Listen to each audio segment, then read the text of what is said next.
Ce să vezi, s-au ieftinit mie ei. Hai să vedem. Ia uite, sfertul de miel de la 55 s-a făcut 49 și de la 49 39 astăzi. Deci au început în forță cu un preț uriaș și acum... mai ieftin acum? Păi da, a fost 55 prima oară, după aia l-au făcut 49, acum e 39 kg. Dacă ai card sau cum?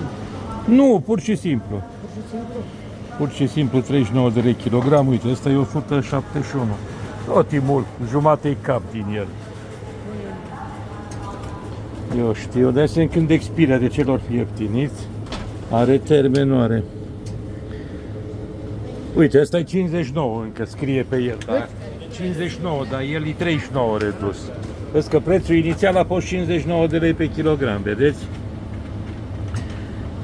Dar să vedem când expiră el.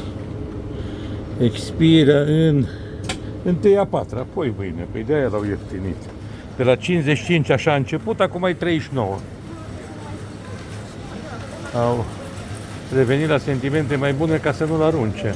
Dacă îl pui la congelator, n-are nimic. Da, n-are nimic, ca sigur. Da, la 39 mai rezonabil, nu-i chiar ce.